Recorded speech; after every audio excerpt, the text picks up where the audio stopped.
दोस्तों नमस्कार। देखिए ACC 01 जो कि है बच्चों के लिए देखभाल सेवाओं का संगठन, ठीक है। और ये हम आपको एक टॉपिक लाए हैं, वो काफ़ी इम्पोर्टेंट है। विकास की अवस्थाएं, शिशु का विकास किन किन अवस्थाओं में कैसे कैसे होता है, उन सारी चीज़ों की जानकारी आपको इस वीडियो में मिलेगा। और हाँ, इससे पहले भी हम ACC 01 का काफ़ी वीडियो डाल चुके हैं। यदि वो आप देखना चाहते हैं तो डिस्क्रिप्शन बॉक्स में प्लेलिस्ट का लिंक दे देंगे, वहाँ से आप देख सकते हैं। चलिए आइए देखते हैं। उससे पहले आप लोग से एक रिक्वेस्ट करना चाहते हैं, जो भी नए स्टूडेंट ये वीडियो देख रहे हैं प्लीज़ वो चैनल को सब्सक्राइब कर दें, वीडियो को लाइक कर दें और साथ में पूरा वीडियो देखने के बाद कमेंट ज़रूर करें कि कैसा लगा आपको यह वीडियो। आइए देखते हैं। विकास की अवस्थाएं, शिशु का जो विकास होता है किन किन अवस्थाओं में होता है, यानी कि मानव का विकास किन किन अवस्थाओं में होता है। देखिए, मानव का जीवन 4 अवस्थाओं में विभाजित किया गया है, ठीक है। पहला है शेषा अवस्था, जो है शेषा अवस्था का एज है जन्म से 2 वर्ष तक का समय। जब बच्चा जन्म लेता है वहाँ से 2 वर्ष के बीच के समय को शेषा अवस्था कहते हैं। उसके बाद है बाल्य अवस्था। बाल्य अवस्था का एज का क्या है, 2 से 12 वर्ष के बीच की अवस्था, यानी कि शेषावस्था का जिस टाइम एज खत्म होता है वहाँ से अब 12 वर्ष के बीच के एज अवस्था को बाल्य अवस्था कहते हैं। देखिए, इनका विस्तार से भी हम जानेंगे, पहले हम देख लेते हैं इसको। किशोरावस्था, किशोरावस्था कब होता है, 12 से 18 वर्ष के बीच के का समय, यानी कि बाल्य अवस्था जिस टाइम ख़त्म होता है वहाँ से किशोरावस्था स्टार्ट हो जाता है। उसके बाद है वयस्कता, मतलब यो मतलब जवान कहा जाए तो एक तरह से इस टाइम मानव एक तरह से अपना एज में घुस जाता है। ये एज जो है 18 वर्ष के ऊपर, ठीक है, 18 वर्ष के उम्र के बाद का समय ये वयस्क कहलाता है। आइए हम देखते हैं विस्तार से शेषावस्था को किस तरह आप डिफाइन करिएगा।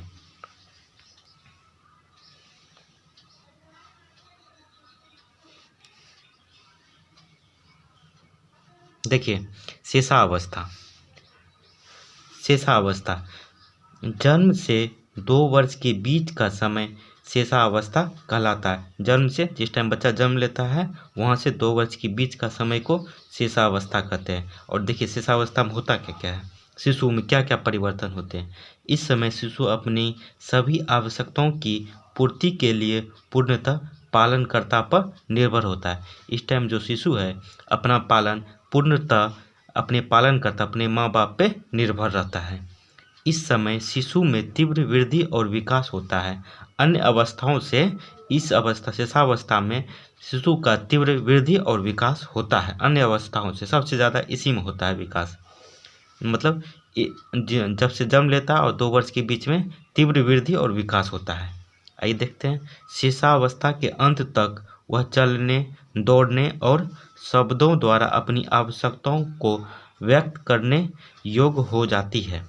मतलब कि वह शिशुअवस्था के अंत तक वह चलने, दौड़ने और शब्दों द्वारा अपनी आवश्यकताओं को व्यक्त करना शुरू कर देती है, ठीक है। आइए देखते हैं बाल्य अवस्था। देखिए, बाल्य अवस्था 2 से 12 वर्ष के बीच की अवस्था होती है। बाल्य अवस्था जो है 2 वर्ष से 12 वर्ष के बीच की अवस्था होती है। देखिए, इस अवस्था में होता क्या क्या है, इस अवस्था में विकास शेषावस्था जितना तीव्र नहीं होती है। मतलब कि इस टाइम जो है शेषावस्था में जितना तीव्र वृद्धि होता है इस बाल्य अवस्था में उतना तीव्र वृद्धि नहीं होता है। बाल्य अवस्था में बालिका शेषावस्था दौरान प्राप्त कुशलताओं में अपनी निपुणता बढ़ाती है। देखिए, बाल अवस्था में जो सब सीखती है बच्ची, उनको निपुणता और कुशलताओं को अपना मतलब निपुणता बढ़ाती है उस कार्य में करने में, एवं नए कौशल भी सीखती है, नया कौशल भी सिखा जाता है। देखिए, बाल अवस्था का समय 2 अवस्थाओं में विभाजित है। देखिए, बाल अवस्था को 2 अवस्थाओं में विभाजित किया गया है। पहला है प्रारंभिक बाल्यकाल, जो कि है 2 से 6 वर्ष के बीच, और दूसरा है मध्य बाल्यकाल, जो कि है 6 से 12 वर्ष के बीच। देखिए, पहले देखते हैं प्रारंभिक बाल्यकाल।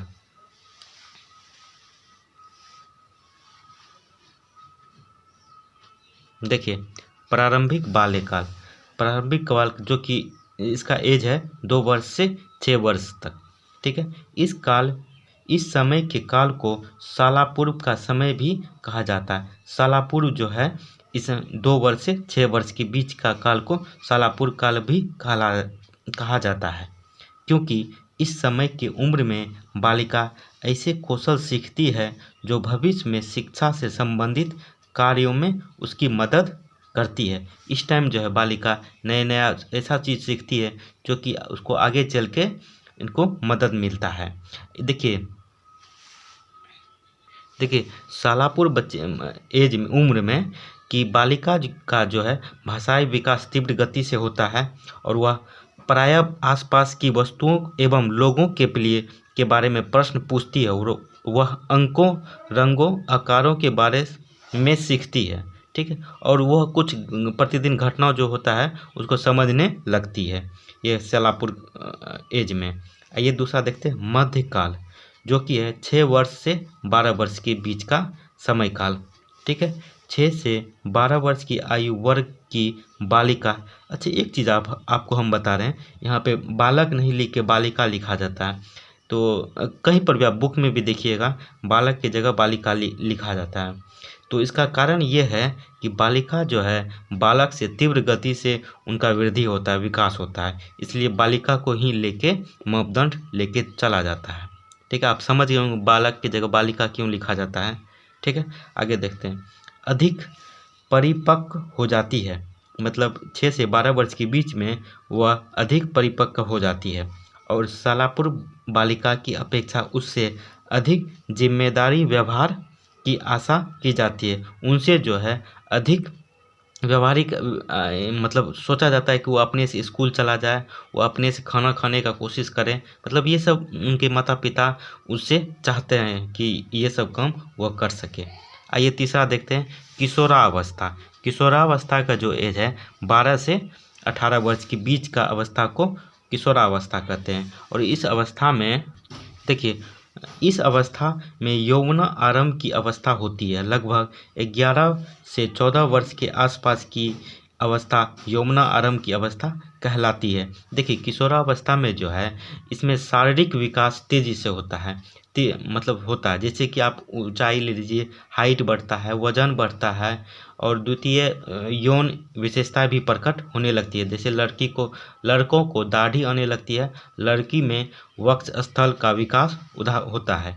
ये सब किशोरावस्था में होता है, ठीक है। आइए आगे देखते हैं वयस्क। देखिए वयस्क जो है इसका एज हम बता ही दिए थे पहले, 18 वर्ष के बाद के समय को वयस्क कहा जाता है। देखिए इस उम्र में बालक या बालिका अपनी जिम्मेदारी खुद संभालने लगता है। इस एज में जो है बालक और बालिका खुद से अपना कार्य करने लगता है। 25 वर्ष के बाद का समय उनके माता पिता शादी की तैयारी में जुट जाते। 25 वर्ष तक में मतलब आमतौर से 25 से पहले भी किया जाता है, मतलब एक स्टैंडर्ड एज 25 वर्ष रहता है, जिसमें उसके माता पिता चाहते हैं कि उनका शिशु मतलब बच्चा शादी कर ले। देखिए इसमें कुछ मापदंड होते हैं, विवाह वयस्क ये सब जो है ना, ये सब भारत में 18 वर्ष की उम्र में मताधिकार प्राप्त कर लेता है।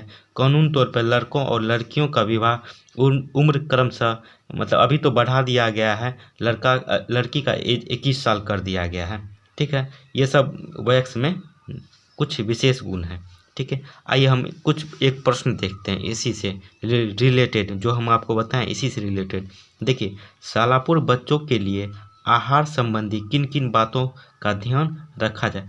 देखिए शालापुर बच्चे का जो एज होता है 2 वर्ष से 6 वर्ष के बीच में, ठीक है। और इस टाइम जो भोजन हम देंगे उसको आहार देंगे तो उनमें किन किन बातों का ध्यान रखना पड़ेगा और किन बातों को मतलब नहीं करना होगा उस टाइम खाने के टाइम में, मतलब आहार देते समय। आइए हम विस्तार से इसको जानेंगे। देखो ये क्वेश्चन आपको आ सकता है, इसको अच्छे से देखिए। देखिए शालापुर का समय 2 वर्ष से 6 वर्ष के बीच का समय होता है, जो हम बता दिए हैं। आहार देते समय हम निम्नलिखित बातों का ध्यान रखना आवश्यक है, मतलब क्या ध्यान रखना और क्या नहीं करना है आहार देते समय।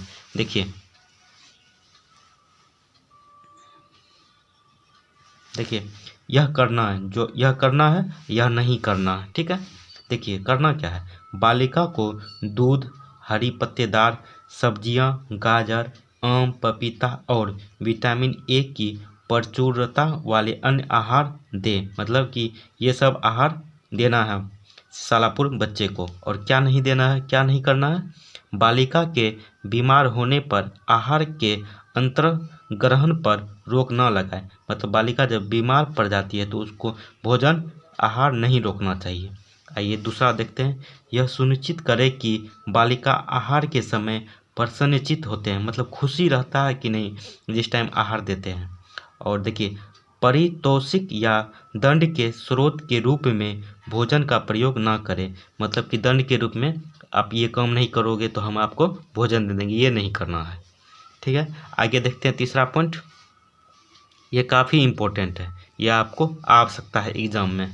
देखिए आहार सामग्री के छोटे छोटे टुकड़ों तोड़कर या फिर उसे छोटी छोटी सामग्री बनाकर बालिका के लिए परोसे, मतलब छोटा छोटा टुकड़ा कर देना चाहिए जिससे वो खाने में उसको आसानी हो।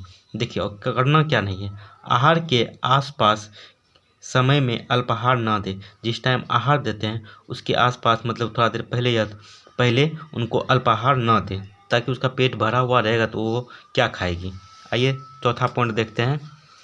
देखिए बालिका के आहार में खाद्य पदार्थों में विविधता लाए, मतलब कि बार बार एक ही भोजन नहीं देना चाहिए, उसमें विविधता होना चाहिए।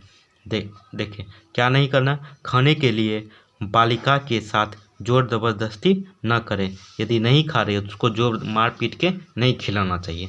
आइए आगे देखते हैं पाँचवा पॉइंट।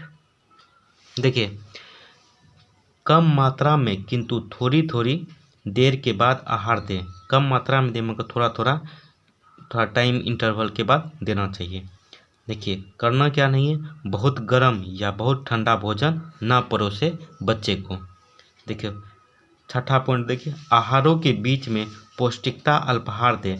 आहार जब 1 बजे दे रहे हैं आहार तो उसके बाद 5 बजे देंगे, उसके बीच में दूध या हॉर्लिक्स वगैरह सब बच्चे को देना चाहिए। क्या नहीं करना चाहिए, बालिका को मीठे और चिपकने वाले जैसे चॉकलेट खाद्य पदार्थों खाने से रोकें, यदि वो खाती है तो उसको रोकने का कोशिश करें, ठीक है। आइए सातवां देखते हैं और लास्ट है, बालिका की पसंद और नापसंद को ध्यान में रखकर आहार बनाएं। बालिका क्या खाना पसंद करती है और क्या नहीं उसको ध्यान में रख के बनाना चाहिए। और क्या नहीं करना चाहिए, बहुत सुवासित या मसालेदार आहार ना दें, मतलब मसालेदार आहार का वर्जित करना चाहिए, ठीक है। देखिए ये सारे जो हम आपको बताए हैं पॉइंट, ये सारे इम्पोर्टेंट है आपको एग्जाम व्यू से रिलेटेड।